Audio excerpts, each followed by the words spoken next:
Bible గ్రంథంలో నుంచి నెహెమ్యా గ్రంథం 4వ అధ్యాయము ఈరోజు మనం ధ్యానం చేయబోతా ఉన్నాం. ఒక 3 వచనాలు మనం సహాయకరంగా చదువుకుందాం. దయచేసి 4వ అధ్యాయం 1 నుంచి 3 వచనాలు. మేము గోడ కట్టుచున్న సమాచారము విని సన్బల్లటు మిగులు కోపగించి రౌద్రుడై యూదులను ఎగతాళి చేసి షోమ్రోను దండువారి ఎదుటను తన స్నేహితుల ఎదుటను ఇట్లనెను, దుర్బలులైన ఈ యూదులు ఏమి చేయుదురు? తామంతట తామే ఈ పని ముగింతురా? బలులు అర్పించి బలపరుచుకుందురా? ఒక దినమందే ముగింతురా? కాల్చబడిన చెత్తను, కుప్పలుగా పడిన రాళ్లను మరలా బలమైనవిగా చేయుదురా? 3వ వచనం కలిసి చదువుదాం. మరియు అమ్మోనీయుడైన టోబియా అతని యొద్దను ఉండి వారు కట్టిన దానిపైకి ఒక నక్క ఎగిరినట్లయిన వారి రాతి కూడా పడిపోవుననెను. మంచిది. చదవబడిన లేఖనాలు మన వినికిల్లో దేవుడు దీవెనకరంగా మార్చునుగాక. ఇక్కడ పని 1వ అధ్యాయములో పనికి వారు సిద్ధపడ్డారు. 2వ అధ్యాయములో పనికి వారు ప్రయాణించారు. 3వ అధ్యాయములో వారి పనిని ప్రారంభించినట్లు మనం చూస్తూ ఉన్నాం. పనికి సిద్ధపాటు, పనికి ప్రయాణం, పని ప్రారంభం. ప్రియులారా, ఇక్కడ 4వ అధ్యాయములో ఒక శీర్షిక మనం ఆలోచన చేయగలిగితే పని కొనసాగుట, ఆటంకముల మధ్య పని కొనసాగుట, పని కొనసాగుట. 6వ వచనంలో దానికి కీవర్డ్స్గా నేను తీసుకొని తెలియచేస్తా ఉన్నాను. పని కొనసాగుట.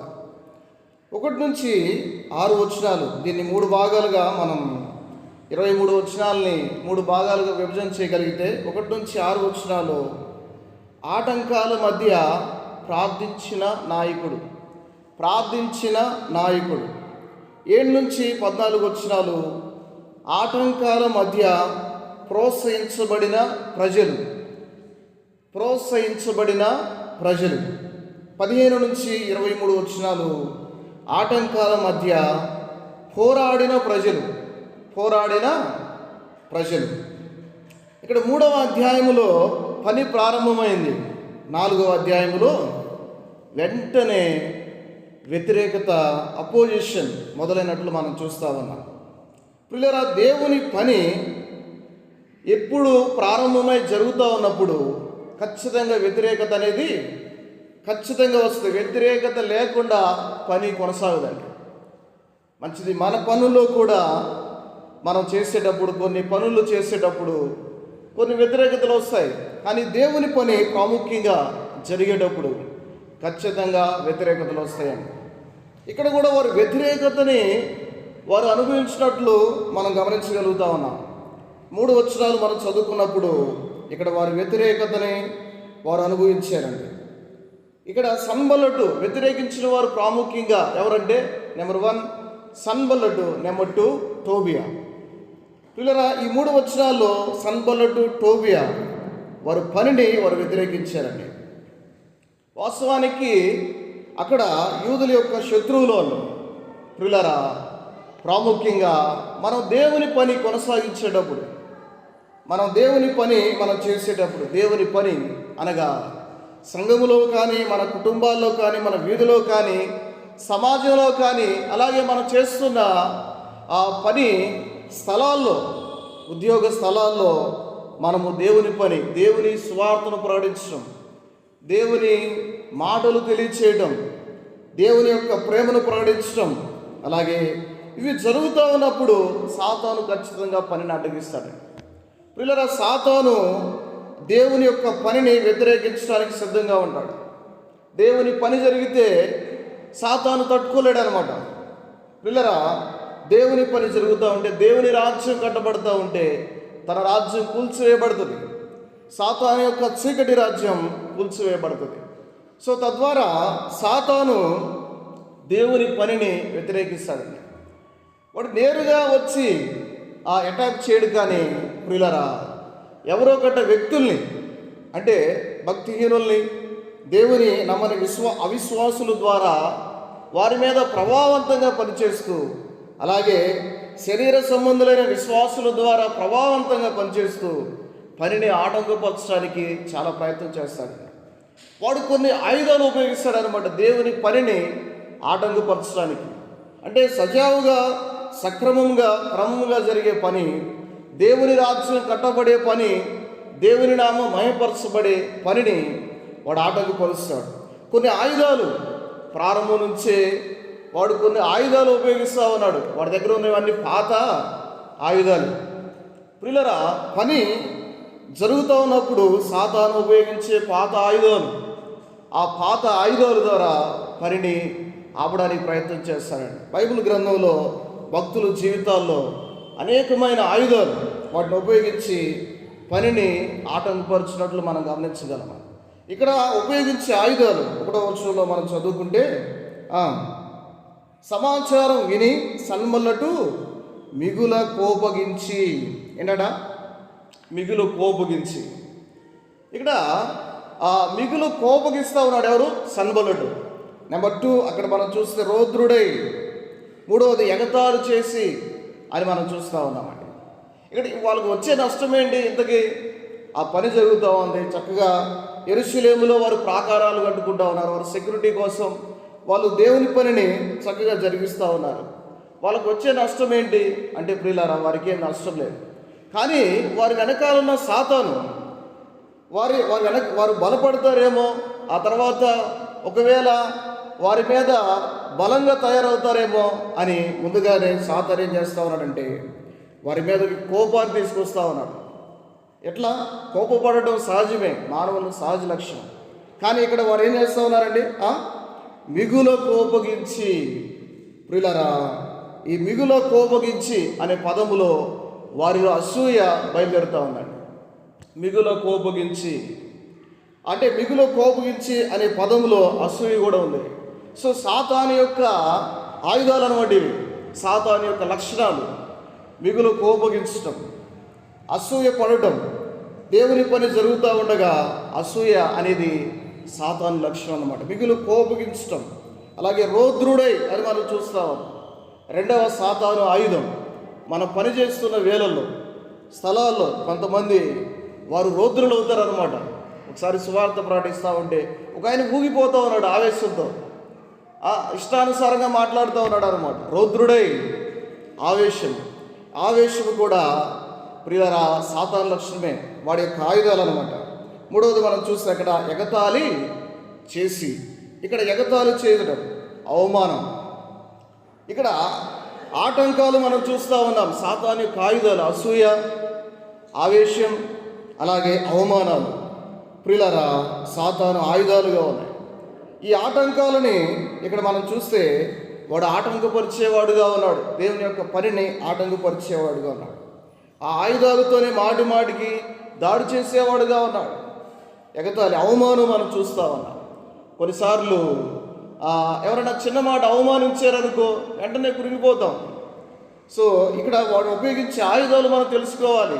ప్రియులారా సాతాను లక్షణాలు, సాతాను పని కొరకై అడ్డగించే ఆయుధాలు, ఆ పాత ఆయుధాల పట్ల మనం అవగాహన కలిగి ఉండాలి. ఎప్పుడైతే మనం అవగాహన కలిగి ఉంటామో అప్పుడు పనిలో ముందు కొనసాగిపోవడానికి చాలా అవకాశం ఉంటుందండి. 2వ వచనములో సోమరోను దండువారు ఎదుటను తన స్నేహితుల ఎదుటను ఇట్లా నేను దుర్బలులైన ఈ యూదులు ఏమి చేయుదురు. ఇక్కడ ఏమంటా ఉన్నాడు? 2వ మాట ఇక్కడ మనం గమనిస్తే దుర్బలులైన అంటే బలహీనులు అని వీరిని ఏం చేస్తూ ఉన్నాడంటే సాతాను తిరస్కరిస్తా ఉన్నాడు. అంటే సన్బలుడు తిరస్కరించిన దాని వెనకాల ఉన్న హస్తం ఎవరిదంటే సాతాను అన్నమాట. వారు బలహీనులని వారిని తిరస్కరిస్తూ ఉన్నారన్నమాట. ప్రియులారా పనిచేస్తున్న వారిని అక్కడ టోబియా అలాగే అక్కడ ఉన్న సన్బలుడు ఏం చేస్తూ ఉన్నారండి? తిరస్కరించి మాట్లాడుతూ ఉన్నారు. ఇప్పుడు తిరస్కరణ వచ్చిందంటే వెంటనే ప్రియులారా కృంగిపోతారన్నమాట. సో ఇక్కడ సాతాను ఉపయోగించే ఆయుధాలు మనం గమనిస్తే 3వ వచనంలో, మరియు అమోనీయుడైన టోబియా అతని యొద్ద ఉండి వారి కట్టిన దానిపైన ఒక నక్క ఎగిరినట్టయినా వారి రాతి కూడా పడిపోను. ఏంటంట, ఒక నక్కెళ్ళి కట్టిన రాతి కూడా ప్రాకారం మీద నక్క ఎగిరిన ఆ గోడలు పడిపోతాయి అన్నమాట. అది వారు ఏం చేస్తూ ఉన్నారండి? టోబియా అపహాస్యం చేస్తూ ఉన్నాడు. పని చేసేటప్పుడు అపహాస్యం సాతాను యొక్క ఆయుధం, వ్యంగ్యము సాతాను యొక్క ఆయుధం. సో సాతాను ఆయుధాలు ఇక్కడ మనం చూస్తూ ఉన్నాం: అసూయ, ఆవేశం, అవమానం, తిరస్కారం, అలాగే అపహాస్యము, వ్యంగ్యం. సో ఈ ఆయుధాలు మనం ఎరిగి ఉండాలండి. దేవుని పని మిక్కిలి గొప్పది. పిల్లరా, దేవుని పని చేసేటప్పుడు వాడు ఆయుధాలతో వాడు మన మీద దాడి చేస్తాడండి.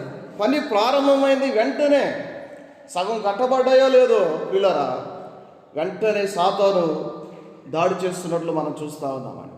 సో మన మీద కూడా వాడు దాడి చేసేవాడు. దేవుని పని మనం చేస్తూ ఉన్నప్పుడు, దేవుని కొరకే మనం ప్రయాసపడేటప్పుడు వాడు మన మీద దాడి చేస్తాడు.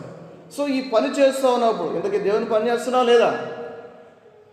ఒక విశ్వాసులుగా దేవుని పని చేయాలని పిల్లరా, సేవకులు మాత్రమే కాదు, పెద్దలు మాత్రమే కాదు, సువార్థికులు మాత్రమే కాదు, దేవుని నమ్మిన అందరూ మనం దేవుని కొరకే దేవుని యొక్క పనిని కొనసాగించే వారంగా ఉండాలి. అది మన బాధ్యత. దేవుడు మనకు అనుగ్రహించిన భాగ్యం, దేవుడు మనకు అనుగ్రహించిన గొప్ప పనిని మనం చక్కగా జరిగించే వారంగా ఉండాలి. సో సాతాను ఎదిరించే ఆయుధాలు, ఉపయోగించే ఆయుధాలు మధ్య వాడు బెదిరింపులకు మనం భయపడక, అలాగే అవమానానికి కృంగిపోక, తిరస్కారానికి బలహీనపడక, అపహాస్యానికి, వ్యంగ్యానికి నిరుత్సాహపడక, ఆ యొక్క దేవుని యొక్క పనిలో మరి యుక్తిగా, ధైర్యంగా ప్రభు యొక్క పనిని మనం చేసేవారంగా ఉండాలి. ఇప్పుడు ముందుకు వెళ్తే మనం కొన్ని విషయాలు ఇక్కడ విశ్వాసై మరి సాతానుని మనం ఎదిరించే వారంగా ఉండాలి. సాతాను యొక్క ఆయుధాలు ఎరిగి సాతాన్ని మనం ఎదిరించాలి. అంతేకాని సాతానుకు రాజీ పడకూడదు. పిల్లరా, సాతానా నీ జోలికి రాము, నువ్వు మా జోలికి రావద్దని కాంప్రమైజ్ అవ్వకూడదు అనమాట. దేవుని పని చేసేటప్పుడు పిల్లరా, మనం దేవుని పని చేసేటప్పుడు ఇవన్నీ ఎదుర్కొంటాం. కనుక ఎన్నో వస్తాయని మనం ఆగిపోయామనుకో, సాగిపోలేము. కనుక దేవుని యొక్క ఉద్దేశాల్ని, దేవుని యొక్క చిత్తాన్ని, దేవుని యొక్క సంకల్పాన్ని మన జీవితాల ద్వారా దేవుడు మన జీవితాల ద్వారా నెరవేర్చుకోవాలని ఆశ కలిగి ఉన్నాడు. దేవుని యొక్క ఆశను మనం నెరవేర్చలేం. పిల్లరా, రాజీ పడక చక్కగా మనం పనిచేసే వారంగా ఉండాలి. సో ఇలాంటి పరిస్థితుల మధ్య నెహెమ్యా డిసిషన్స్, నెహెమ్యా యొక్క నిర్ణయాలు ఏ విధంగా ప్రతికూల పరిస్థితుల మధ్య ఆ పనిని ఎలా చేశారు, ఎలా ఎదిరించారు, సాతాన్ని అక్కడున్న శత్రువులను ఎదిరించి ఎలా వారు పనిచేశారు, ఎలాంటి నిర్ణయాలు తీసుకున్నాడో మనం చూస్తే, ఒకటి ప్రార్థన, రెండవది అక్కడ వారి యొక్క ఐక్యత మనకు కనబడుతూ ఉంది, మూడవది వారు కొనసాగింపు అనగా వారి యొక్క ధైర్యం మనం చూడగలం. అక్కడే మనం చదువుకుంటే 4వ వచనంలో చదువుతారా? మా దేవా ఆలకించుము, మేము తిరస్కారం నొందిన వారం, వారి నింద వారి తల మీదకి వచ్చినట్లు చేసి వారు చెరపరచబడిన వారై వారు నివసించు దేశములోనే వారిని దోపునకు అప్పగింపుము. పిల్లరా, వాస్తవానికి నెహెమ్యా దగ్గర పర్మిషన్ ఉంది, అర్తహషస్త రాజు దగ్గర పర్మిషన్ లెటర్ ఉంది. కానీ ఆ పర్మిషన్ లెటర్ తీసుకొని వెళ్ళి అర్తహషస్త రాజు దగ్గరికి వెళ్ళలేదు. అయ్యా, నీవు మాకు పర్మిషన్ ఇచ్చావు, కానీ మీరు ఇక్కడ ఉన్నవారు మా పనిని ఆటంకపరుస్తున్నారు, సో మాకు సెక్యూరిటీ ఇవ్వండి, వారిని ఆటంకపరచకుండా ఆపండి అని రాజు దగ్గరికి వెళ్ళి ఎంత మాత్రం కూడా ఆశించట్లేదండి. పిల్లలు, ఇక్కడ నాయకుడు ఏం చేస్తున్నాడు? వెంటనే రియాక్షన్, తన యొక్క ప్రతిస్పందన మనం చూస్తూ ఉన్నాం. వెంటనే ఏం చేస్తూ ఉన్నాడు? రాజులకు రారాజు ప్రభు దగ్గర కనిపెట్టి ప్రభు దగ్గర ఆ రిక్వెస్ట్ని తీసుకొస్తా ఉన్నాడు. కొన్నిసార్లు మనం ఇక్కడ గమనిస్తే నెహెమ్యా ప్రార్థన చూడండి, నివసించు దేశంలోనే వారిని దోపునకు అప్పగించుము, వారు కట్టు వారిని బట్టి నీకు కోపం పుట్టించి ఉండిరి కనుక వారి దోషమును పరిహరింపకుము, నీ ఎదుట వారి పాపమును తుడిచివేయకుము. ఇక్కడ నెహెమ్యా ప్రార్థన కొంచెం ఇప్పుడున్న క్రొత్త నిబంధన విశ్వాసులకి కొంచెం ప్రతికూలంగా ఉంటుందన్నమాట. సో నెహెమ్యా చేసే ప్రార్థన ఆ క్రొత్త నిబంధన విశ్వాసులు చేయొచ్చా చేయకూడదా? చేయొచ్చా చేయకూడదా? చదువుతారా? చేయకూడదు. అలా చేస్తే మన క్రొత్త నిబంధనలో లేనట్టే. వారు ధర్మశాస్త్రం క్రింద ఉన్నారు. నెహెమ్యా వారు ధర్మశాస్త్రం క్రింద ఉన్నారు. మనం దేని కింద ఉన్నాం? కృప కింద ఉన్నాం. సో ప్రియులారా, వారు ధర్మశాస్త్రానికి లోనై వారి యొక్క ప్రార్థనలు ఉంటాయి. అలాగే వారు ధర్మశాస్త్రానికి లోనై ఉన్నారు. వారి యుద్ధాలు ఉంటాయి, వారి ఏటి ఉంటుంది, వారి యొక్క కత్తులు ఉంటాయి, వారి గుర్రాలు ఉంటాయి. సో ప్రియులారా, కానీ మనం కృపకు లోనైన వారం. అక్కడ నెహెమ్యా వారి పాపాలు పరిహరించొద్దు అన్నాడు. వాళ్ళ మీద ఆ నష్టం అంటే ఆ శాపవచనాలు ఆ ప్రార్థనలో మనం గమనించగలం. సో ప్రియులారా, మన జీవితంలో అయితే క్రొత్త నిబంధనలో మనకు ప్రభు నేర్పిన ప్రార్థన క్షమించడం. ఆ క్రొత్త నిబంధన విశ్వాసులుగా ప్రభు క్షమించాడు. అలాగే ఆ కృప చేత మనల్ని క్షమించాడు. మనం కూడా ఏం చేయాలి? క్షమించే వారంగా ఉండాలి. మన ప్రార్థనలు ఎంత మాత్రం కూడా శాపవచనాలు రాకూడదు అనమాట. పిల్లరా, ఎంత మాత్రం కూడా మన ప్రార్థనలో ఆ శత్రువులతో అంటే శరీర సంబంధమైన వారితో కాదు, కానీ వారి వెనకాల ఉన్న దురాత్మల సమూహంతో మనం పోరాడేది. పాత నిబంధన విశ్వాసులు శరీరాలతో పోరాడాడు, వారు యుద్ధాలు చేశారు. కానీ క్రొత్త నిబంధన విశ్వాసులు మనం పోరాడవలసింది శరీరాలతో కాదు, ఈ లోక యుగ సంబంధమైన దేవతలతో, అలాగే అంధకార సంబంధ దురాత్మ శక్తులతో మనం పోరాడాలి. అంతేకాని ప్రియులారా, ఎంత మాత్రం కూడా శాపవచనం రాకూడదండి. 5వ వచనం మనం చదువుకుంటే, వారు కట్టువారిని బట్టి నీకు కోపం పుట్టించి, ఆయన కోపం పుట్టిస్తే ఆయన డీల్ చేసుకుంటాడు. ప్రియులారా గమనించండి, ఆయన కోపం పుట్టిస్తే ఆయనే డీల్ చేసుకుంటాడు అనమాట. ఆయనకి తెలియదా దేవునికి? కనుక మన ప్రార్థనలో ప్రియులారా ఇతరుల గురించి నేరారోపణలో ఇతరుల గురించి వాళ్ళకి అలా చేయి, వీరికి ఇలా చేయి అంటే ప్రియులారా ఎంత మాత్రం కూడా దేవుడు మన ప్రార్థన ఆలకించేవాడు కాదండి.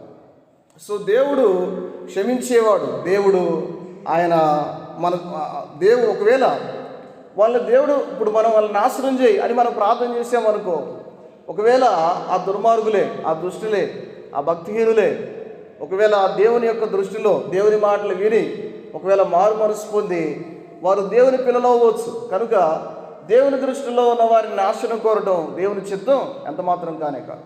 సో మన ప్రార్థనలో క్షమాపణ ఉండాలి. అవసరమైన మనకు అవసరతలు మన ప్రభువుకు చెప్పుకోవాలి. అంతేకాని ఇతరుల గురించి నువ్వు ఆయనకు తెలియచేయవలసిన అవసరం లేదు, ఎందుకంటే ఆయనకు సమస్తం తెలుసు.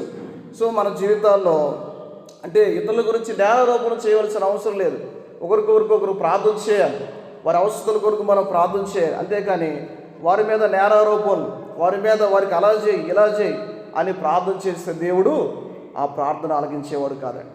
సో ప్రియులారా, ఇక్కడ మనం చూస్తే నెహెమ్యా ప్రార్థనలో కొన్ని ఆనాడు ధర్మశాస్త్రం కింద ఆ వ్యక్తి ప్రార్థన చేశాడు. సో అలాంటి ప్రార్థన మనం చేయకూడదు. ఎంత మాత్రం కూడా ఆ శాపవచనాలు మన నోటి నుంచి రాకూడదు. క్షమాపణ కోరే వారంగా ఉండాలి. అలాగే ఇతరుల్ని వారికి మారు మనసు అనుగ్రహించాయా, వారు అర్థం చేసుకుంటానికి సహాయం చేయాయా అని వారు మిమ్మల్ని నమ్ముకోవడానికి, నిత్య అగ్నిగుండం తప్పించబడడానికి, పరలోక రాజ్యానికి వారసులు అవ్వడానికి సహాయం చేయని మన ప్రార్థనలు ఉండే విధంగా ఉండాలండి. పిల్లలు ఇక్కడ 6వ వచనంలో మనం చదువుకుంటే, అయినను పని చేయుటకు జనులకు మనస్సు కలిగి ఉండెను గనుక, ఏంటంట పని మధ్య ఆటంకాలు ఉన్నా ఏం చేస్తూ ఉన్నారు? వారి మధ్య ఐక్యత మనం చూస్తూ ఉన్నాం. మనస్సు కలిగి చూడండి, వారు పని జరుగుతూ ఉండగా ఆటంకాలు వస్తూ ఉన్నా కూడా వారు దేవునిలో నిమగ్నమయ్యారు, దేవుని యొక్క పనిలో వారు నిమగ్నమయ్యారండి. సో కొన్నిసార్లు మనం పని చేస్తూ ఉన్నప్పుడు ఆటంకాలు వస్తాయి, ప్రతికూల పరిస్థితులు వస్తూ ఉంటాయి, సాతాను దాడి చేస్తూ ఉంటాడు. సో వాటిని పట్టించుకోకూడదు అనమాట. వాటిని పట్టించుకోకుండా దేవుని పని మీద కాన్సన్ట్రేషన్, దేవుని పని మీద నిమగ్నమై మన పనిని మనం చేసుకుంటూ వెళ్ళాలండి. ప్రతికూల పరిస్థితుల్లో దేవుని పని చేయడం చాలా గొప్ప విషయం అండి. సో వారు చక్కగా మనస్సు కలిగి, అంటే వారిలో ఐక్యత, పిల్లలు ఆ పని చేసే వారి అందరిలో ఏముంది? ఐక్యత ఉంది, యూనిటీ ఉంది. అక్కడ నాయకుడు ప్రార్థన చేస్తూ ఉన్నాడు, ప్రార్థన ఫలితం వారందరిలో ఐక్యత దేవుడు తీసుకొని వచ్చాడు. ఆ తర్వాత వారు ఏం చేస్తా ఉన్నారు? పనిలో ధైర్యం కలిగి గనుక మేము కలిగి ఉండాను గనుక మేము గోడను కట్టుచుంటుమి. అక్కడ కంటిన్యూస్ టెన్స్ అంటే పని ఏం చేస్తూ ఉంది? కొనసాగబడుతూ ఉంది. అది సగం ఎత్తు కట్టబడి ఉండెను అని మనం చూస్తూ ఉన్నాం. సో దేవుని పని కొనసాగుతూ ఉంది. చూడండి, ఆ దేవుని పని వారు కొనసాగించారంటే అక్కడ వారిలో ధైర్యం మనం చూస్తూ ఉన్నాం. ప్రార్థన, రెండవది వారి మధ్య ఐక్యత, వారిలో ఉన్న ధైర్యం ఏం చేస్తూ ఉంది? పనిని కొనసాగించడానికి కారణమైనట్లు మనం చూస్తూ ఉన్నాం. పిల్లలు, ఇక్కడ మనం గమనిస్తే ఇక్కడ చిన్న అన్వయం ఏంటంటే, ఎవరైనా పని చేసేటప్పుడు కొన్నిసార్లు దేవుని పని మనం కొనసాగించేటప్పుడు మన పనులు మనం చేసుకుంటాం, మంచిదే. కానీ దేవుని పని కొనసాగించేటప్పుడు ఎవరైనా మనల్ని తక్కువగా చూసినా అది దేవుని చేతికి అప్పగించాలన్నమాట. దేవుని చేతికి అప్పగించి విమర్శలో మనం కృంగిపోకుండా పని కొనసాగించే వారంగా ఉండాలి. పిల్లరా, అంత మాత్రం కాదులే కానీ ఇక్కడ సంఘములో ఐక్యత ఉంటే, దేవుని పని చేసే సంఘం ఐక్యత కలిగి ఉంటే పని ముందుకు కొనసాగుతుందండి. విభేదాలు వచ్చినాయంటే పని ముందుకు కొనసాగదు. సాతాను ఏం చేస్తూ ఉంటాడంటే విభేదాలు తీసుకొస్తాడు. మన మధ్య విభిన్న అభిప్రాయాలు ఉండవచ్చు, మన కుటుంబాలను బట్టి, దేవుని వాక్యాన్ని బట్టి అనేక విధాలుగా విభిన్న అభిప్రాయాలు ఉంటాయి. కానీ పిల్లరా, మనలో విభేదాలు రాకూడదు. దేవుని పని కొరకై అందరూ కలిసికట్టు కలిగి ఐక్యత కలిగి మనం పనిచేసేవారంగా ఉండాలి. అంతేగాని మనస్సుల్లో అట్లాగే కొన్ని మన జీవితాల్లో నిలుపుకొని మనం ముందుకు కొనసాగితే ఐక్యత, యూనిటీ అనేది దెబ్బతింటది. సో ప్రియులారా, దేవుని పని ఆటంకాల మధ్య వారు చక్కగా ప్రార్థనతో, ఆ నాయకుడు ప్రార్థనతో ప్రారంభించి కొనసాగించినట్లు మనం చూస్తూ ఉన్నాం. రెండవది మనం గమనిస్తే 7 నుంచి 14 వచనాల్లో ప్రోత్సహించబడిన ప్రజలు, ఆటంకాల మధ్య ప్రోత్సహించబడిన ప్రజలండి. 7-8 వచనాలు మనం చూస్తే, సన్బల్లడును, చోవియాయును, అరబీయులను, అమ్మోనీయులను, అష్టోదీయులను యెరూషలేము యొక్క గోడలు కట్టబడిననియు బీటలనియు కప్పబడిననియు వినినప్పుడు, పిల్లరా గమనించండి, అలాగే మిగులు కోపబడి యెరూషలేము మీదకి యుద్ధమునకు వచ్చి అని మనం చూస్తాం. ఆ చివరి మాట కలతపరచగా ఏం చేస్తూ ఉన్నారు? ఇప్పుడు వారిద్దరు బలం సరిపోవట్లేదు అన్నమాట. ఇంకా కొంతమంది యెరూషలేముకి చుట్టుపక్కల ఉన్న వారందరినీ, నలుదిశల యెరూషలేముకి చుట్టుపక్కల ఉన్న వారందరినీ బాగు చేస్తూ ఉన్నాడు అనమాట. సో వారు ఆటంకపరిచేవారు. శత్రువులు ఏం చేస్తూ ఉన్నారు? వారిద్దరు బలం సరిపోక ఏం చేస్తూ ఉన్నారు? మరికొందరిని వారి యొక్క దేవుని యొక్క పనిని ఆటంకపరచడానికి కొంతమందిని వారిని సిద్ధపాటు చేసి ఆ పనిని ఆటంకపరచాలి. యెరూషలేముకి యుద్ధం తీసుకురావాలి, యెరూషలేము మీదకి యుద్ధం తీసుకురావాలి, అలాగే వారిని కలతపరచాలి, వారిని చంపాలి అని ఆలోచన కలిగి ఉన్నాడు. సో సాతాను యొక్క ట్రిక్స్, సాతాను యొక్క స్ట్రాటజీ ఖచ్చితంగా విశ్వాసి, దేవుని పని చేసే విశ్వాసి వాటి మీద అవేర్నెస్ ఉండాలి, అవగాహన ఉండాలి. లేకపోతే సాతాను చాలా ప్రమాదకరంగా పనిచేస్తాడనమాట. సో ఇవన్నీ మన జీవితాల్లో అవేర్నెస్ మనలో ఉన్నప్పుడు మనం ఆ యొక్క టాక్టిక్స్ ఎరిగి మనము చాలా చురుగ్గా వాటి మధ్య నడుచుకోవడానికి, వాటి మధ్య చక్కగా దేవుని పనిని సునాయాసంగా, చాలా టెక్నికల్ అంటే మన స్కిల్స్ని కాదు కానీ దేవుడు ఉపయోగించే జ్ఞానాన్ని ఉపయోగించి మనం చక్కగా ముందుకు కొనసాగలమండి. సో నెహెమ్యా ప్రతిస్పందన ఎలా ఉంది? ఇక్కడ యెరూషలేముపై దాడి చేయాలని, చంపాలని శత్రువులు అయితే కుట్ర పన్నుతూ ఉన్నారు. సో అలాంటి మధ్య నెహెమ్యా ప్రతిస్పందన మనం చూస్తే 9వ వచనం చదువుకుందాం. మేము మా దేవునికి ప్రార్థన చేసి వారి భయము చేత రాత్రింబగళ్ళు కావలి ఉంచుతమే. ఇక్కడ 2 చేస్తూ ఉన్నాడు నెహెమ్యా. నెంబర్ 1 ఏం చేస్తూ ఉన్నాడు? మరలా ప్రార్థన చేస్తూ ఉన్నాడంటే. సో ప్రార్థన విజయాలు తీసుకొస్తుంది. పిల్లరా, మన జీవితాల్లో మోకరించి ప్రార్థన చేసినప్పుడు, దేవుని పని మన సువార్త ప్రకటించిన, ఒక పత్రిక అందించిన, వారికి దేవుని ప్రేమను తెలియచేసిన, ఇతరులకు మనం దేవుని ప్రేమను తెలియచేసిన ఒక ప్రార్థన పూర్వకంగా మనం చేసేవారంగా ఉండాలండి. సో ఈ ప్రార్థన విజయాన్ని తీసుకొస్తుంది. అక్కడ ప్రార్థన మాత్రమే కాదు, రెండవది ఏం చేస్తూ ఉన్నాడు ప్రియులారా, అక్కడ ఆ కాపలా పెడతా ఉన్నాడు. ఏం పెడతా ఉన్నాడు? వారి కొరకై అక్కడ శత్రువుల నిమిత్తం కాపలా పెడతా ఉన్నాడు. ప్రార్థన ప్లస్ వాచ్ఫుల్నెస్, జాగ్రత్త, ఈ రెండు అవసరం అండి. మన జీవితాల్లో ప్రార్థన అవసరం, అలాగే అక్కడ పరిస్థితులను బట్టి మనం జాగ్రత్తగా వెళ్ళవలసిన అవసరత కూడా ఉంది. ఆ జాగ్రత్త గురించి పనిచేసే వారికి అర్థమవుద్ది అనమాట. సో మన జీవితాల్లో దేవుని పనిచేసేటప్పుడు జాగ్రత్త కూడా చాలా అవసరం అండి.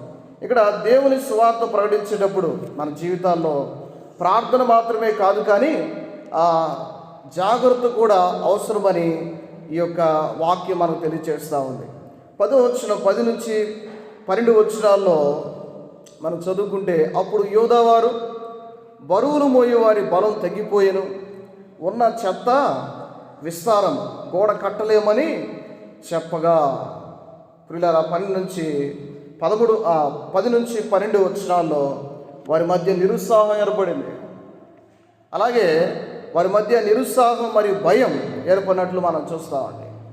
ఏముంది? నిరుత్సాహం ఉంది. వాస్తవానికి అక్కడ ఏమంటా ఉన్నారు? వారు బరువులు మోయి వారి బలం తగ్గిపోయాను అంటున్నారు, కట్టలేమని చెప్తా ఉన్నారు అన్నమాట. వాస్తవానికి శత్రువులు వచ్చినప్పుడు, బయట నుంచి శత్రువులు వచ్చినప్పుడు వారి పని ఆపలేదు, ఆ పనిని కొనసాగించారు. వారికి ఎంత మాత్రం కూడా వారికి భయపడలా, వారి ధైర్యం చెడిపోలా, వారి ధైర్యం కలిగి కొనసాగించారు. బయట శత్రువుకి వారు భయపడలా, కానీ లోపల ఉన్న శత్రువుకి వారు కృంగిపోతూ ఉన్నారన్నమాట. శరీరమే మనకు శత్రువు అన్నమాట. సో వారిలో బలం అనేది తగ్గిపోతూ ఉంది. పిల్లరా, వారికి అలవాటు లేని పని, కానీ ఎట్లా కొంత సగం కట్టించారు, కానీ వారిలో బలహీనత ఏర్పడుతూ ఉంది, వారి శరీరంలో బలహీనత ఏర్పడుతూ ఉంది. సో తద్వారా లోపల ఉన్న శత్రువు మన జీవితంలో శరీరమే. కొన్నిసార్లు దేవుని పని ఆటంకాలు ఉంటాయి, మనం వెళ్తాం, కానీ మన శరీరమే శత్రువు అవుతుంది అన్నమాట. దేవుని పని చేయాలంటే కొన్నిసార్లు శరీరమే అడ్డగిస్తూ ఉంటుంది. ఏం చేస్తావులే, కొద్దిసేపు రెస్ట్ తీసుకోలే, కొద్దిసేపు ఆగులే అని శరీరమే మనం బలహీనపరుస్తూ ఉంటుంది. కొన్నిసార్లు బయట ఉన్న శత్రువుని జయిస్తాం, కానీ లోపల ఉన్న శత్రువుని మనం జయించలేం. సో ప్రియులారా, ఇక్కడ వారు ఇది కూడా సాతాను యొక్క ట్రిక్సే. ప్రియులారా, సాతాను ఉపయోగించే ఆయుధాలే. అక్కడ మనకు మాట చదువుకుంటే 11వ వచనంలో, మా విరోధులను వారు తెలుసుకొనకుండాను చూడకుండాను మనం వారి మధ్యకు చొరబడి వారిని చంపి పని ఆటంకపరచుదమనిది. తెలియకుండా వెళ్ళి ఎవరు శత్రువులు వారిని చంపాలని, ఆటంకపరచాలని వాళ్ళ ఆలోచన కలిగి ఉన్నారన్నమాట.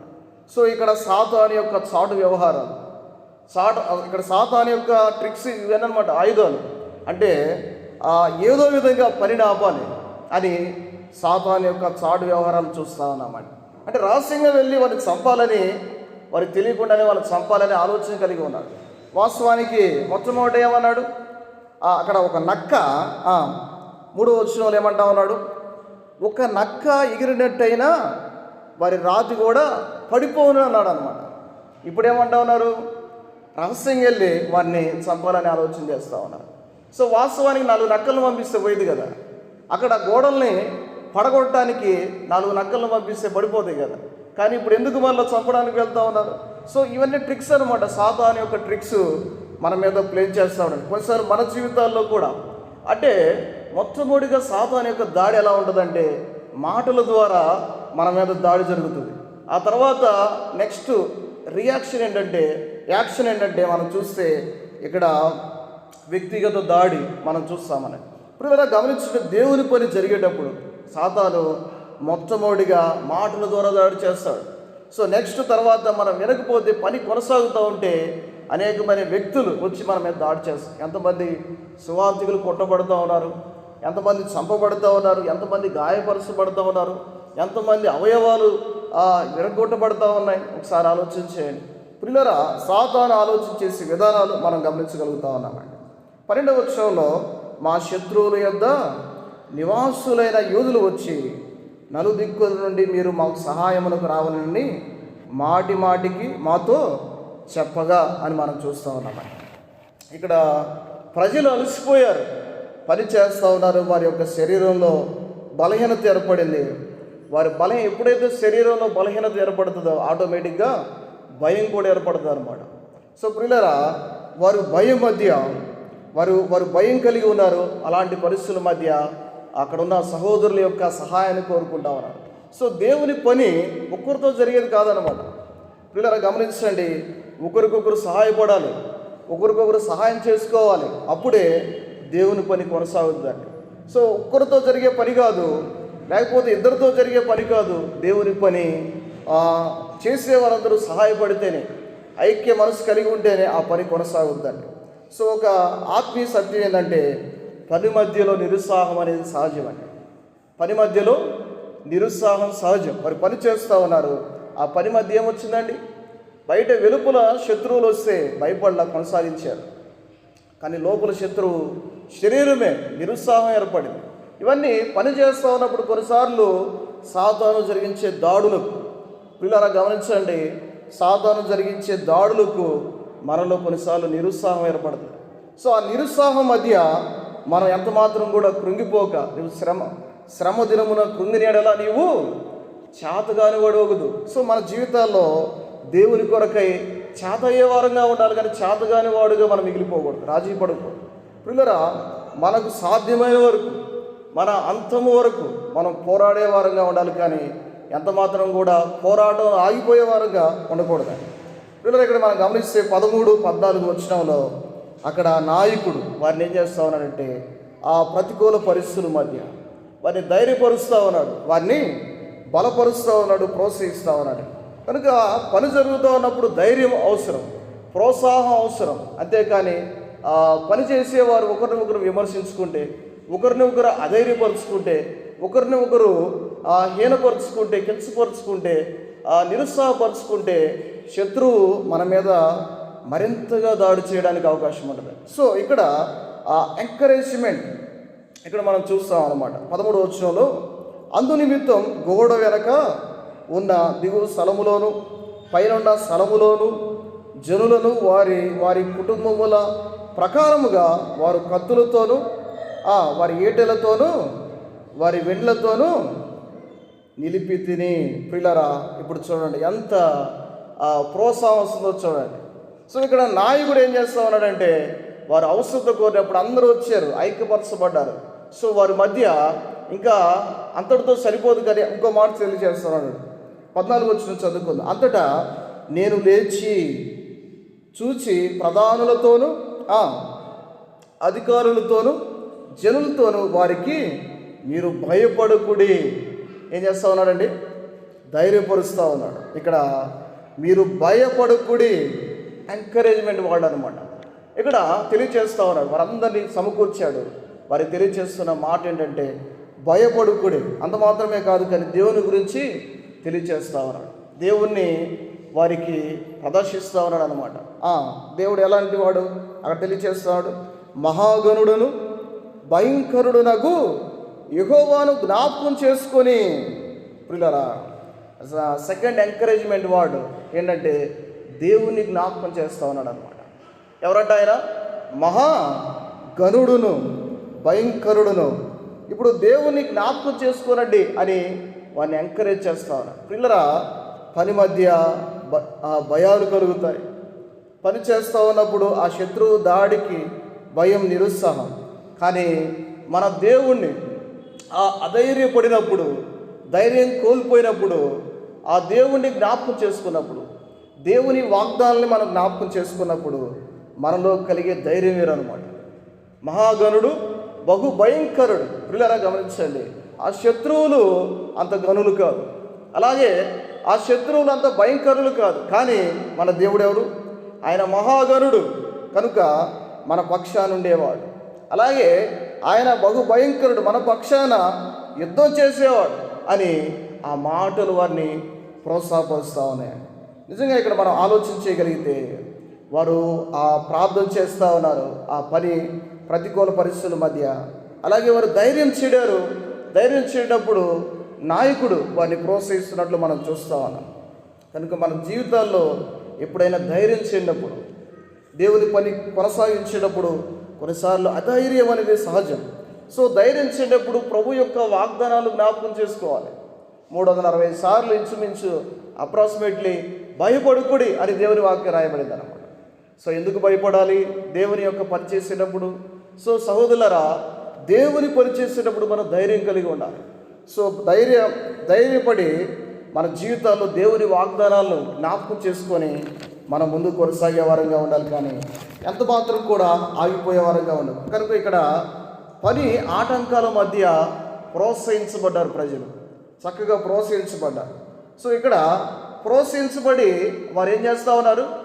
మూడవదిగా వారు పోరాడుతూ ఉన్నారు. సో ఇక్కడ మనం గమనిస్తే 15 నుంచి 23 వచనాలు, ఆటంకాల మధ్య పోరాడిన ప్రజలు. పిల్లరా, ఆ మాట చదువుకుందాం. వారి యోచన మాకు తెలియబడిననియు, దేవుడు దానిని వ్యర్థం చేసిననియు మా శత్రువులు సమాచారం వినగా మాలో ప్రతివాడును తన పనికి గోడ దగ్గరకు వచ్చాను. చూడండి, వారు ప్రోత్సహించబడ్డాడు. ప్రతివాడు పని కొరకు అక్కడ పోరాడడానికి గోడ వద్దకు వచ్చినట్లు మనం చూస్తూ ఉన్నామండి. సో వారి యోచన దేవుడు వ్యర్థం చేశాడని శత్రువులకు అర్థమైపోయింది అనమాట. సో ప్రియులారా, ప్రార్థన, వారి యొక్క ప్రార్థన, వారు దేవుని మిక్కిలి గొప్ప పనిని చేసేటప్పుడు వారు ధైర్యపడే విధానం, ఇవన్నీ గమనించినప్పుడు దేవుడు వారి యొక్క ఆలోచనలు వ్యర్థం చేశాడు. వాళ్ళ యొక్క ఆలోచనలు వ్యర్థం చేశాడు. సో కొన్నిసార్లు పని చేస్తూ ఉన్నప్పుడు, దేవుని పని కొనసాగిస్తూ ఉన్నప్పుడు సాతాను వాడి యోచనలు, వాడి యొక్క ప్రణాళికలు చాలా రచిస్తాడనమాట. సో ఆ ప్రణాళికల్ని మానవులుగా నీవు నేను కొట్టివేయలేం, కానీ ఎవరు కొట్టివేయగలరు? ఎవరు దాన్ని డిమాలిష్ చేయగలరు? దేవుడు డిమాలిష్ చేయగలడు అనమాట.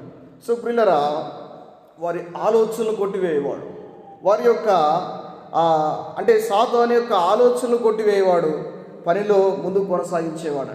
ఈ మాట చదువుకుందాం. 16వ వచనంలో మన సహాయకరంగా పని కొరకై వారు పోరాడుతూ ఉన్నారు. ఎలా పోరాడుతూ ఉన్నారు?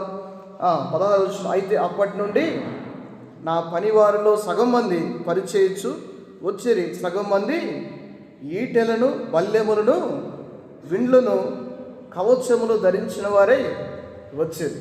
ఇక్కడ సగం మంది గోడ కడతా ఉన్నారు, సగం మంది యుద్ధానికి సిద్ధంగా ఉన్నారన్నమాట.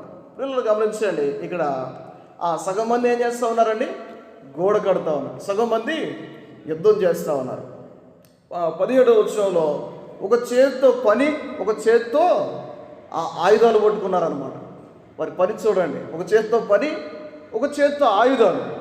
అలాగే 18వ వచనంలో ఆ కట్టువారు కత్తిని నడుమును కట్టుకున్నారన్నమాట. కత్తిని నడుము కట్టుకొని వారు పని చేస్తూ ఉన్నారు. నిజంగా అక్కడ మనం గమనిస్తే మనం కూడా కత్తులు అలాగే ఆయుధాలు పట్టుకొని పనిచేసే రోజులు కాదన్నమాట ఇవి.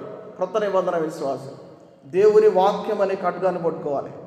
ప్రియులారా, దేవుని యొక్క వాక్యం అనే ఖడ్గాన్ని పట్టుకొని మనం సువార్త ప్రకటించే వారంగా ఉండాలి. అంతేకాని కత్తులు, అలాగే ఆయుధాలు, పంటికి పన్ను, కన్నుకు కన్ను, ప్రాణానికి ప్రాణం తీసేది క్రొత్త నిబంధన క్రైస్తవులు కాదన్నమాట. సో ప్రియులారా, మనం గమనిస్తే మన జీవితాల్లో దేవుని వాక్యాన్ని నడుము కట్టుకొని, దేవుని వాక్యాన్ని చేతబట్టుకొని మనము వెళ్ళి సువార్త ప్రకటించే వారంగా ఉండాలి.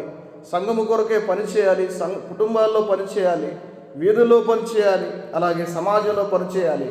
భూదిగంతముల వరకు మనకు సాధ్యమైన వరకు దేవుడు మనం ఎక్కడ ఉంచుతాడు అక్కడ చక్కగా మనం కొనసాగించే వారంగా ఉండాలి. ఇక్కడ కూలీలే ఒక యోధులుగా మారినట్లు మనం చూస్తూ ఉన్నాం. కనుక నేను విశ్వాసంలే, నేనేం చేస్తానులే, నా వల్ల కాదులే అని అనుకోకూడదండి. అది సేవకులు చేస్తారులే, పెద్దలు చేస్తారులే, లేకపోతే పరిచారకులు చేస్తారులే, ఆ జ్ఞానులు చేస్తారులే, వాక్యం బాగా చెప్పేవాళ్ళు చేస్తారులే అని అనుకోకూడదు. పిల్లరా, ఇక్కడ కూలీలే వారు యోధులుగా తయారయ్యారు. కత్తి పట్టుకున్నారు, అలాగే ఆయుధాలు పట్టుకున్నారు, కత్తి నడుమును కట్టుకున్నారు. వారు కూలీలాగానే చక్కగా పనిచేసినట్లు మనం చూస్తూ ఉన్నాం. మన జీవితాల్లో కూడా విశ్వాసులుగా మనం అందరం దేవుని పనిని, చేతైన పనిని, మందిరములో నాకేం పని ఉందని అనుకోకూడదు. దేవుడు చక్కగా సమృద్ధిగా మందిరం ఇచ్చాడు. సో మందిరం చక్కగా ఊడ్చుకోవడం, అలాగే మ్యాట్లు వేయడం, ఆ తలుపులు తీయడం, కిటికీలు వేయడం, లైట్లు తీయడం, ఫ్యాన్లు వేయడం, ఫ్యాన్లు ఆపడం, బయట ఊడ్చుకోవడం, ఇవంతా మందిరం బూజుంటే బూజు దులుపుకోవడం. అలాగే ఈ పరిచర్య మాత్రమే కాదు, కానీ మనం వెళ్ళి సువార్త ప్రకటించడం, వాక్యం ప్రకటించడం, అంటే దేవుడు ఏ పని ఇస్తే ఆ పని మనం చక్కగా చేసేవారుగా ఉండాలి పిల్లలు. అంతేకాని నాకు సంబంధం లేదులే అన్నట్టుగా మన జీవితాల్లో ఉండకూడదండి. ప్రతి విశ్వాసి చక్కగా సంఘములో, మన కుటుంబంలో, సమాజంలో చక్కగా పనిచేసే వారంగా ఉండాలి. అంతేకాని నాకు సంబంధం లేదులే అన్నట్లుగా సంఘంలో మనం ఉండకూడదు. రావమ్మ రామచిలక, పోవమ్మ పొట్టి చిలక అన్నట్టుగా మన జీవితంలో వచ్చిపోయే వారంగా ఉంటే ఉపయోగం లేదు. సో మన జీవితాల్లో మనకి కలిగిన సామర్థ్యం కొనిది చక్కగా మనం పనిచేసే వారంగా ఉండాలి. సో ఇక్కడ 19వ వచనంలో మనం చదువుకుందాం. ఆ పని ఎలాంటిదంట? ఆ మాట చదివితే పని మిక్కిలి గొప్పది. అబ్బా ఏంటంట? పని మిక్కిలి గొప్పది. ప్రియులారా గమనించండి, దేవుని పని అనేది మిక్కిలి గొప్పదండి. దేవుని పని చేస్తే ఎంత కూడా మనం నష్టపోవండి. అదే తెలియచేస్తారు. వారు చక్కగా 21, 22 వచనాల్లో వారు ప్రయాసపడి అని మనం చూస్తామండి. 21, 22 వచనాలు వారు చక్కగా ప్రయాసపడినట్లు మనం గమనించగలమండి. 22 వచనం చదువుకుందాం. మరి ఆ కాలమందు నేను జనులతో ప్రతివాడు తన పనివానితో కూడా యెరూషలేములో బస చేయవలెను. అప్పుడు వారు రాత్రి మాకు కాపుగానందరూ, పగలు పని చేయదు. రాత్రి కాపుల, పగలు పని. సో అక్కడ రాత్రి మగళ్ళు వారు చక్కగా దేవుని యొక్క పనిలో ప్రయాసపడినట్లు మనం గమనించగలమండి. ప్రభునందు ప్రయాస వ్యర్థం కాదు. చెప్పండి, ప్రభునందు ప్రయాస ఎంత మాత్రం కూడా వ్యర్థం కాదండి. సో మన జీవితాల్లో దేవుని పని మనం చేసినప్పుడు, మన దేవుని పని కొరకై పోరాడినప్పుడు మనం ఎంత మాత్రం కూడా నష్టము. దేవుని కొరకే మనం చేసే పని, దేవుని పరిచర్య కొరకే మనం ఇచ్చే ప్రతి ఇవన్నీ దేవుని యొక్క లెక్కలో వస్తాయండి. కనుక ఆనాడు ఆయన బహుమానించేవాడు. సో ఆయన క్రీస్తు న్యాయపీఠం ఎదుట ప్రతి ఒక్కరికి ఆయన యొక్క ఎవరైతే కష్టపడ్డారో, ఎవరైతే ప్రయాసపడ్డారో, ఎవరైతే చెమటోడ్చారో, ఎవరైతే తమ జీతమును ఖర్చు చేశారో, ఎవరైతే దేవుని కొరకై తమ జీవితాలని ధారాళంగా, అంటే మహాయోధులుగా, మహానుభావులుగా ఎవరైతే ప్రయాసపడ్డారో వారందరికీ ఆయన జీతం ఇచ్చేవాడండి. ఎంత మాత్రం కూడా ఆయన తక్కువ చేసేవాడు కాదు. పిల్లలు ఇక్కడ మనం గమనించగలిగితే చివరి మాట మనం చదువుకొని ముగించుకుందాం.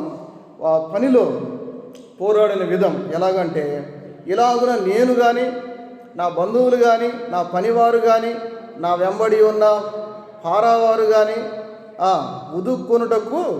ఉదుక్కొనుటకు తప్ప మరి దేనికి మా వస్త్రములను తీసివేయలేదు. పిల్లరా, ఇక్కడ పనిలో నాయకుడు కనబడుతూ ఉన్నాడు.